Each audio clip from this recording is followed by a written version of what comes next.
Oke, puji Tuhan, selamat malam dan selamat beribadah lagi pada malam ini. Malam ini kita lihat firman Tuhan tentang bagaimana membangun iman yang teguh, or how to build a strong faith. How to build a strong faith. Iman itu sangat penting, iman percaya kepada Tuhan. So malam ini saya akan cover sedikit. Kita akan sambung juga karena topik ini besar, banyak bagian dipisah-pisahkan. Jadi malam ini saya akan cover sebanyak yang mungkin untuk membantu kita membangun iman yang teguh di dalam Tuhan, iman yang kuat. Iman yang teguh, saya mau kongsikan bahwa jangan kita terkeliru karena kadang-kadang ada kenyataan-kenyataan ataupun apa yang orang katakan tentang firman Tuhan, kenyataan dalam firman Tuhan yang membuatkan kita keliru. Contohnya orang yang ada kuat iman, orang Kristen yang kuat. Bagi saya tidak ada itu, ya. Karena cuma orang Kristen yang setia ada. Kalau orang Kristen itu setia kepada Tuhan, setia dalam Tuhan, dia akan bertahan di dalam hidupnya sebagai orang Kristen. Karena kalau kita bilang dia kuat, dia ini luar biasa, dia ini hamba Tuhan yang luar biasa, apapun, saya melihat dalam tahun-tahun ini, dalam pelayanan saya, di dalam ministry, sudah lama di ministry, saya lihat banyak juga hamba-hamba Tuhan atau anak-anak Tuhan yang jatuh. Yang dipanggil itu orang Kristen yang kuat, hebat, ya, hamba Tuhan, apapun namanya, ada title-nya, tapi dia jatuh juga. Apa masalah di situ? Saya melihat masalahnya adalah di dalam kesetiaan. Karena orang yang setia itu tidak akan goyah. Orang yang setia itu dia tidak akan membenarkan dirinya untuk jatuh. Jadi kita harus belajar setia. Ya, kalau kita iman yang teguh atau iman yang kuat itu dibentuk di dalam kehidupan kita. Tapi iman yang kuat atau iman yang teguh itu tidak membuatkan kita atau menjadikan kita orang Kristen yang kuat.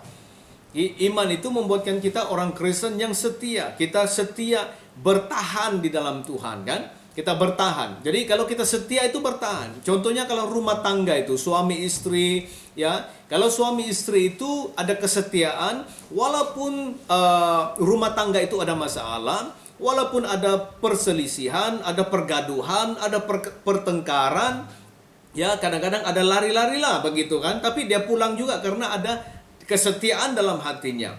Dan dia tidak sanggup untuk berpisah, dia tidak sanggup untuk bercerai, dia tidak sanggup karena dia mau setia. Nah, itu juga mencerminkan atau ya satu contoh hubungan kita dengan Tuhan. Kita bertahan menjadi orang Kristen atau terus menjadi orang Kristen bukan karena kita kuat. Bukan karena kita kuat, tapi karena kita setia. Orang yang mati bagi Kristus itu dia setia. Orang yang tetap bertahan sampai dia menjadi tua, dia tetap orang Kristen. Dia tetap berpegang kepada firman Tuhan. Itu karena dia setia, bukan karena dia kuat.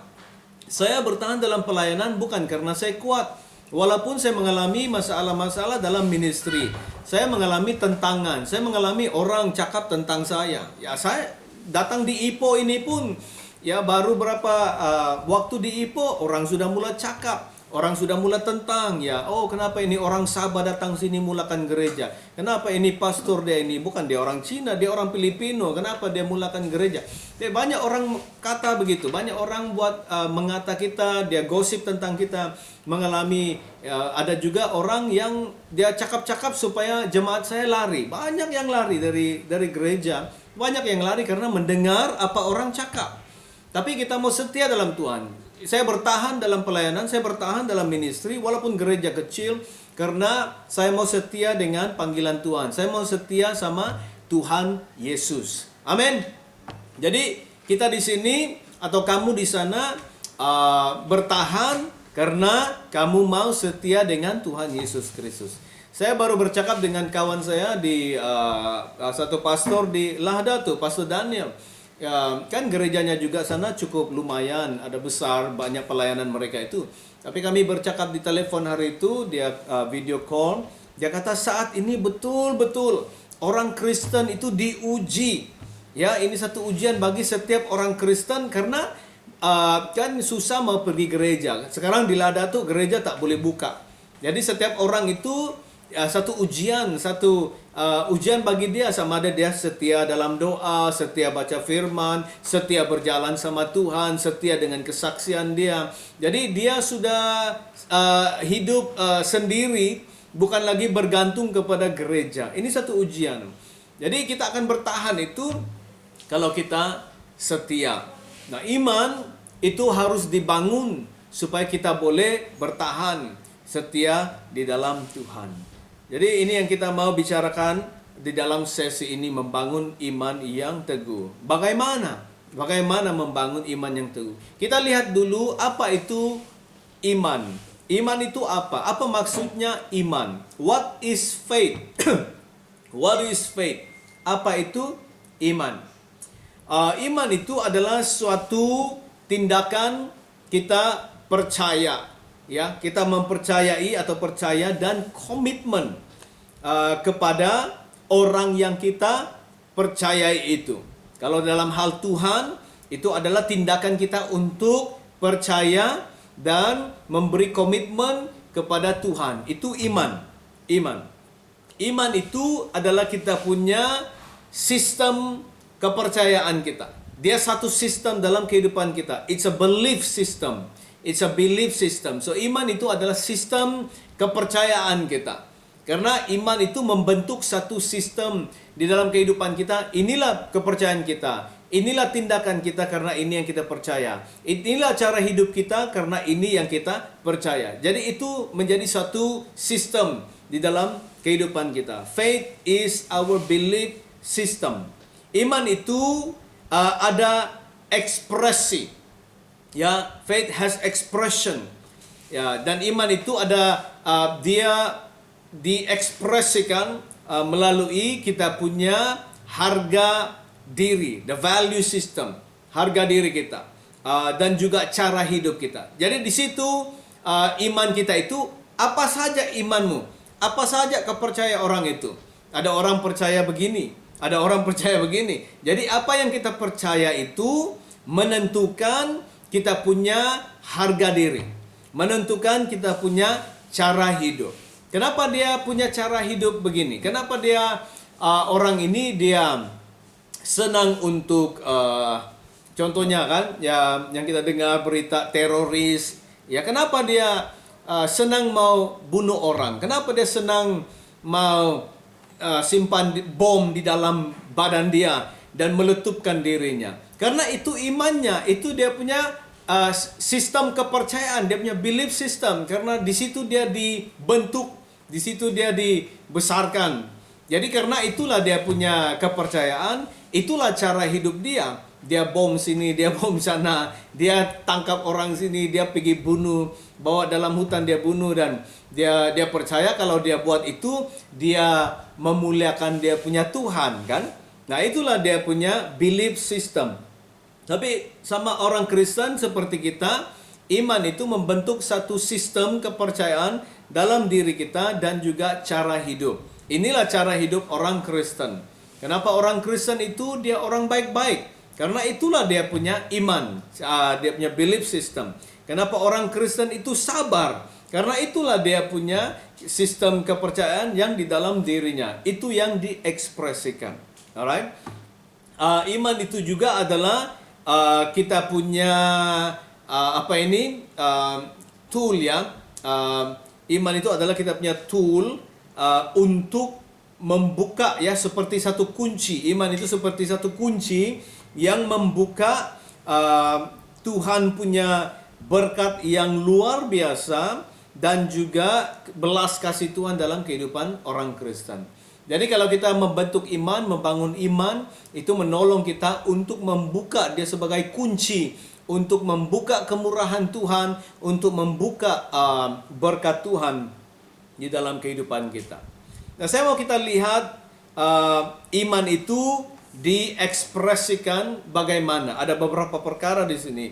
Kalau kita ada iman dalam Tuhan atau iman kita dibangunkan, dia diekspresikan atau diluahkan dengan berbagai cara. Nomor satu, dia diekspresikan dengan bagaimana kita mendengar firman Tuhan. Bagaimana kita mendengar firman Tuhan. Katanya di sini dalam Roma 10:17. Saya tidak akan baca semua ayat firman ini untuk save waktu, tapi saya cobalah kan. Saya coba. Roma 10 ayat 17, dia kata, jadi iman timbul dari pendengaran dan pendengaran oleh firman Kristus. Faith comes by hearing and hearing the word of God. So, iman itu datang, iman itu timbul apabila kita mendengar firman Tuhan. Jadi, iman itu diekspresikan dengan bagaimana cara kita mendengar firman Tuhan. Ini satu caranya, itulah saya mendorong supaya orang Kristen baca firman Tuhan setiap hari, baca firman Tuhan setiap hari, karena itu bukan hanya untuk membuatkan kita lebih tahu lebih banyak tentang firman Tuhan, tapi dia menolong untuk membentuk iman kita di dalam Tuhan. Jadi membaca firman Tuhan ini sebenarnya banyak dia punya manfaat, banyak berkatnya apabila kita baca firman Tuhan, baca Alkitab. Ya, kita harus beritahu diri kita, saya mau baca firman Tuhan sampai saya mati. Saya mau baca firman Tuhan setiap hari sehingga saya mau mati. Itu kita buat keputusan begitu. Jangan tinggalkan firman Tuhan. Karena dia bukan hanya tambah pengetahuan, tapi firman Tuhan dia akan membentuk iman kita di dalam Tuhan. Yang kedua, iman itu diekspresikan di dalam ketaatan kita kepada firman Tuhan. Kolose 1 ayat 23. Kolose 1 ayat 23. Katanya, sebab itu kamu harus bertekun dalam iman, tetap teguh dan tidak bergoncang, dan jangan mau digeser dari pengharapan Injil yang telah kamu dengar dan yang telah dikabarkan di seluruh alam di bawah langit, dan yang aku ini Paulus telah menjadi pelayannya. Jadi iman itu diekspresikan tentang bagaimana kita mentaati firman Tuhan. Kita harus bertekun dalam iman, tetap teguh, tidak bergoncang. Taatilah firman Tuhan. Yang ketiga, iman itu diekspresikan dengan bagaimana kita melakukan firman Tuhan. Ya, banyak orang kadang-kadang dia tahu firman Tuhan, dia hafal firman Tuhan, tapi dia tidak melakukan firman Tuhan. Markus 11 ayat 24.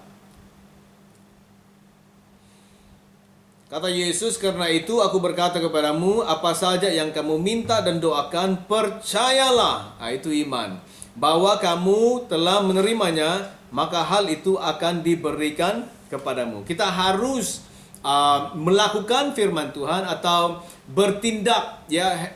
Kita harus ada suatu action, harus ada satu tindakan dalam firman Tuhan. Kalau kita dengar firman Tuhan, dalam Lukas 17:6 katanya iman itu dia seperti biji sesawi, kecil saja, kecil, ya. Dia biji sesawi itu bukan satu biji sesawi yang ditanam menjadi pokok, tapi ini menjadi satu tanaman, is a plant, bukan tree, is a plant. Dia biji sesawi seperti satu sayur kan. Kadang-kadang kita tanam sayur itu biji kecil saja. Tapi iman itu kalau kita ada tindakan, kita ada action, itu luar biasa. Iman walaupun kecil sekali, tapi kuasanya itu luar biasa. Jadi iman itu diekspresikan dengan suatu tindakan. Bukan kita hanya dengar firman Tuhan dan hafal firman Tuhan, tapi kita harus bertindak. Kita bertindak, ya. Yang keempat, iman itu diekspresikan dengan membenarkan Tuhan untuk masuk dalam hidup kita, untuk mengubahkan keadaan hidup kita. Jadi iman itu membenarkan untuk Tuhan bekerja. Kalau kita tetap mau bergelut, kita tetap mau berusaha dengan kekuatan sendiri, tidak menyerah kepada Tuhan, tidak ada apa-apa yang terjadi. Jadi iman itu membenarkan Tuhan untuk bekerja di dalam kehidupan kita. Benarkan dia untuk mengubah keadaan kehidupan kita. Kita kadang-kadang ada masalah, susah kita mau kawal. Masalah di luar kita punya kuasa. Jadi kita beritahu Tuhan, Tuhan saya menyerah kepada Tuhan. Biarlah Tuhan yang bekerja, biarlah Tuhan yang bertindak, biarlah Tuhan yang melakukan mujizat. Amin. Ya, jadi kalau ada masalah kadang-kadang luar daripada kita punya kemampuan, kita kasih tahu Tuhan, Tuhan Engkau saja yang melakukannya Tuhan. Saya mengalami itu dalam kehidupan saya. Kalau saya berada dalam satu situasi yang susah untuk saya mau atasi, tidak boleh kawal, saya serahkan kepada Tuhan. Tuhan, ini memang saya tidak boleh lakukan. Tuhan, saya berharap kepada Tuhan, bekerjalah Tuhan di dalam situasi ini. Amin. Amin. Haleluya. Amin. Kita harus percaya. Yang kelima, iman itu diekspresi dengan menukar kita punya percaya diri kepada percaya Tuhan. Banyak orang dia percaya diri, oh saya sekolah tinggi, saya tahu. Oh saya gaji besar, saya boleh hadapi semuanya, ya, tidak masalah. Ya banyak orang begitu kan. Contohnya ini saya selalu sebut masalah rumah tangga lah. Kalau masalah rumah tangga, banyak orang itu yang berduit, orang yang berada orang yang ada kemampuan keuangan, ya. Jadi kalau ada masalah dalam hubungan suami istri, dia bilang cerai saja. Ya, cerai saja. Banyak orang cakap begitu, tapi kita tidak tahu ya, kalau bercerai secara sah itu kan, kita mahal itu. Mahal sekali. Kalau kita cakap pasal cerai. Tapi banyak orang cerai begitulah, berpisah saja tapi dia tidak melalui perceraian yang sah. Tapi kalau perceraian yang sah, kalau ada peguam atau lawyer itu, mahal sekali. Tapi banyak orang bilang, saya tidak kisah, saya mampu bayar, saya ada duit, saya ada besar gaji. Ya, yang penting dia hilang dalam hidup saya. Jadi kadang-kadang manusia itu percaya diri karena dia ada kemampuan. Tapi kita tukar itu dari percaya diri kepada percaya Tuhan. Percaya Tuhan yang Tuhan boleh tolong. Percaya Tuhan yang Tuhan boleh campur tangan. Percaya Tuhan yang Tuhan boleh melakukan mujizat yang luar biasa. Haleluya. Amin. Amin. Satu lagi saya mau kongsikan tentang memiliki iman yang dari Tuhan. Karena dalam Markus 11 ayat 22, katanya, Yesus menjawab mereka, percayalah kepada Allah. Ya, bagaimana memiliki iman yang dari Tuhan. God's faith. It's God's faith. Kalau dalam bahasa Indonesia atau bahasa Malaysia ini, di sini dia terjemahkan Yesus menjawab, percayalah kepada Tuhan. Tapi kalau dalam bahasa Inggris karena dia diterjemah lebih dekat daripada bahasa asal ya, bahasa Yunani, katanya have the faith of God or have God's faith. Kalau dalam terjemahan lain bahasa Inggris katanya have faith in God, have faith in God. Jadi bahasa Malaysia itu diterjemah secara langsung, katanya percayalah kepada Tuhan, karena dia kata have faith in God. Tapi sebenarnya dalam terjemahan bahasa asalnya itu katanya milikilah iman yang dari Tuhan, ataupun milikilah iman Tuhan. Have the faith of God, or have the faith, the God kind of faith. Ya, so kita mau bicarakan ini. Ya, kalau iman yang imannya Tuhan bukan percaya kepada Tuhan saja atau iman kepada Tuhan saja, tapi ini imannya Tuhan. Tuhan punya iman. Ya, itu yang Markus 11:22 katakan ini dalam bahasa asalnya. Kalau kita ada iman yang memang imannya Tuhan diletakkan dalam hidup kita, atau kita percaya dalam hidup kita, kita boleh mengharapkan mujizat, kita boleh mengharapkan kuasa Tuhan. Karena inilah iman yang Yesus hidupi sewaktu Yesus berjalan di dalam dunia ini. Inilah imannya. Dia bertemu dengan pohon ara yang banyak daun, lebat daunnya, tapi tidak ada buah. Yesus hanya berbicara kepada pohon ara itu, tidak ada orang yang akan makan buah daripada engkau dari sekarang. Esoknya waktu mereka balik ke jalan itu, pohon ara itu sudah menjadi kering, mati kering dia. Jadi iman itu yang Yesus maksudkan. Imannya Tuhan, the God kind of faith. Luar biasa itu, luar biasa. Di dalam Efesus 2 ayat 8, Efesus 2 ayat 8. Yang dilimpahinya kepada kita dalam segala hikmat dan pengertian. Katanya kita menerima iman itu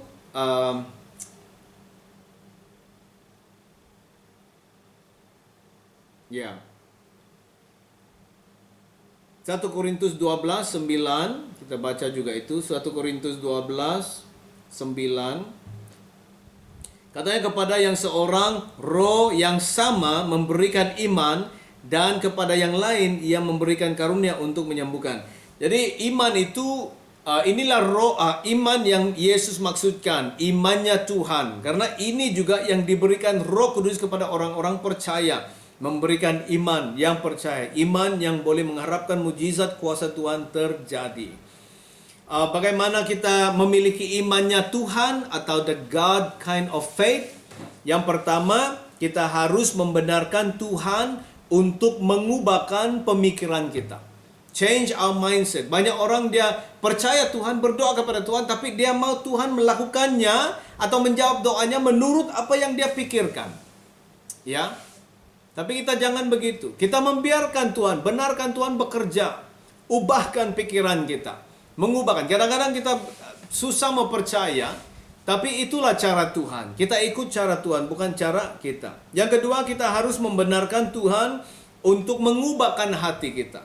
Jadi pikiran kita harus diubahkan. Banyak orang kadang-kadang tidak sabar ya. Kadang-kadang saya mendoakan orang, counseling orang, macam dia tidak sabar, dia mau sekarang juga Tuhan jawab doanya. Saya hanya beri nasihat, counseling. Saya bukan Tuhan, saya bukan yang buat keputusan. Kita hanya bawa dalam doa. Kita percaya menurut firman Tuhan, itulah yang dia katakan. Jadi saya hanya sampaikan apa yang Tuhan katakan. Ubah pikiran kita. Jangan ikut kita punya pikiran, ikut cara Tuhan. Ubahkan hati kita. Hati kita harus diubah. Kadang-kadang hati ini penuh dengan kenajisan, penuh dengan kekeliruan. Tuhan mau mengubahkan hati kita. Yang ketiga, kita harus benarkan Tuhan untuk mengubahkan kehendak kita atau kemauan kita. Ya, Yesus mengajar kita berdoa, biarlah kehendakmu terjadi, bukan kehendakku. Ya, biar kehendak Tuhan yang terjadi di dalam kehidupan kita, bukan kehendak kita. Dan saya mau akhiri dengan satu bagian ini. Ada 10 berkat apabila kita memiliki imannya Tuhan. Ada 10 berkat. 10 blessings having God's faith, atau 10 berkat.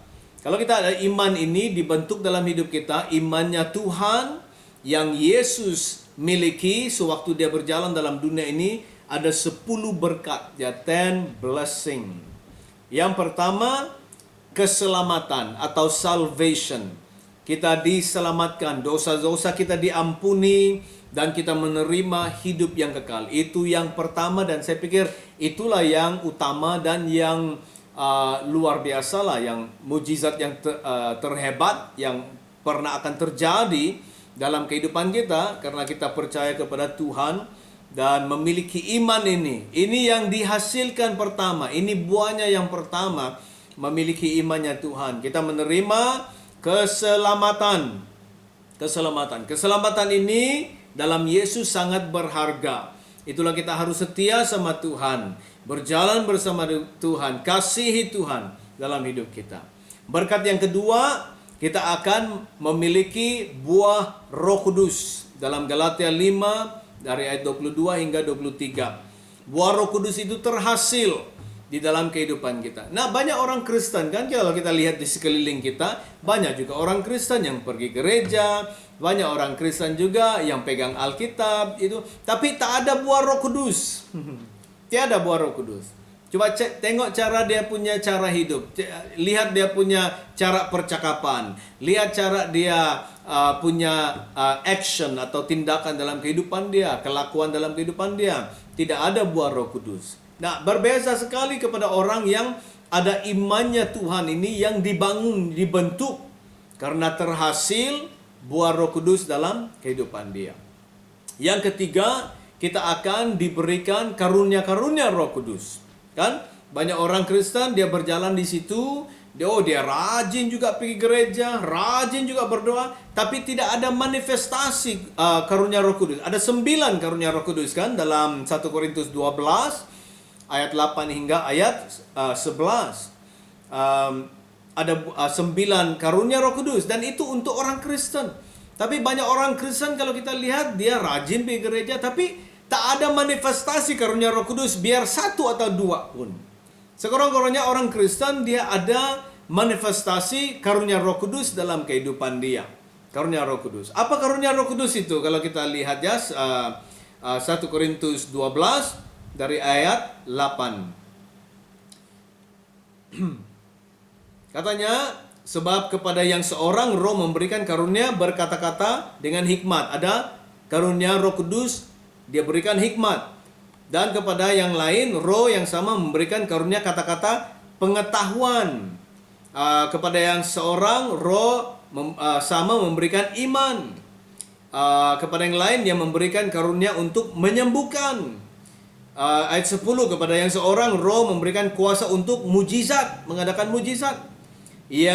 Dan kepada yang lain ia memberikan karunia untuk bernubuat. Yang ke-6, kepada yang lain lagi ia memberikan karunia untuk membedakan bermacam-macam roh.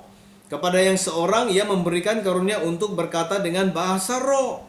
Dan kepada yang lain ia memberikan karunia untuk menafsir bahasa roh itu. Ada 9 karunia dari Roh Kudus. Tapi banyak orang Kristen di sekeliling kita kalau kita lihat dia tidak berjalan dengan karunia Roh Kudus itu walaupun 1-2.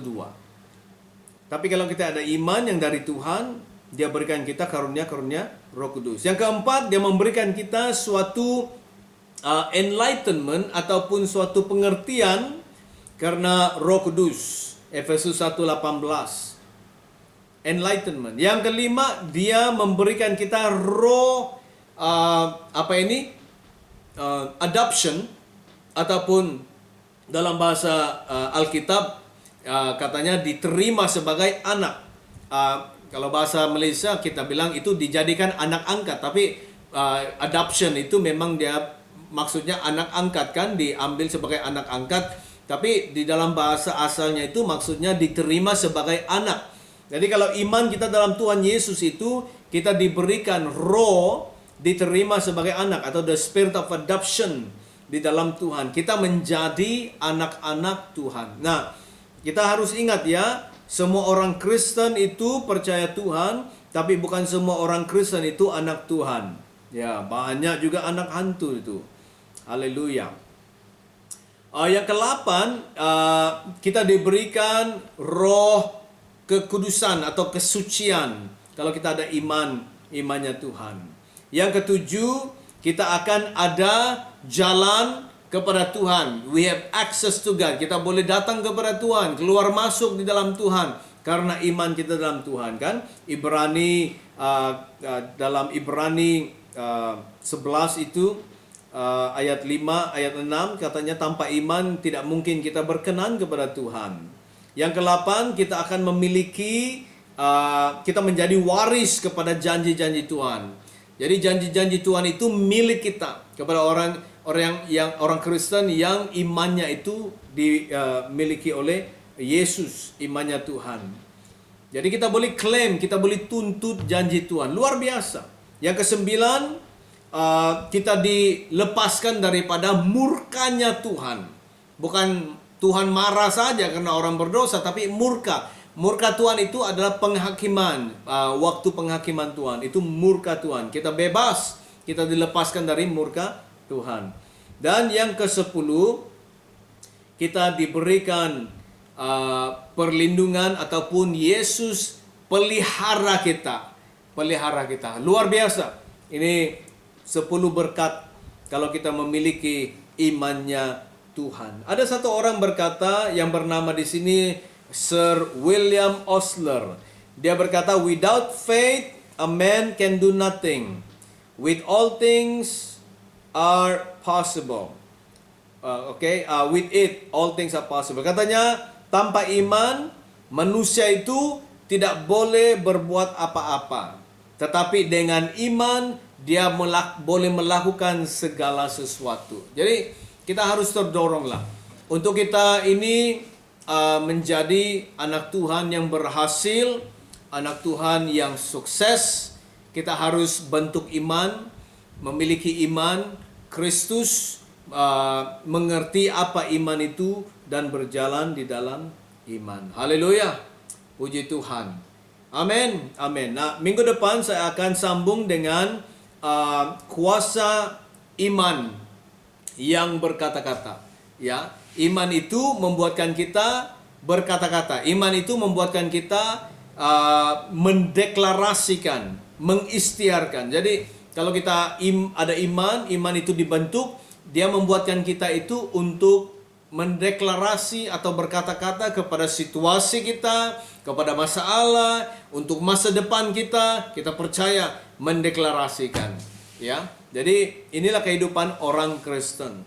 Alright, dan satu lagi yang saya akan sentuh, iman itu sesi yang ketiga, bagaimana cara-caranya untuk membangun iman yang teguh. So, saya pikir topik ini sangat relevan, topik ini sangat sesuai di masa ini. Okay? So, saya mendorong kita karena situasi keadaan sekarang kan sangat membimbangkan, sangat begitu ya, terutama di Sabah sekarang begitu luar biasa situasi virus COVID-19. So kita perlu membentuk iman kita.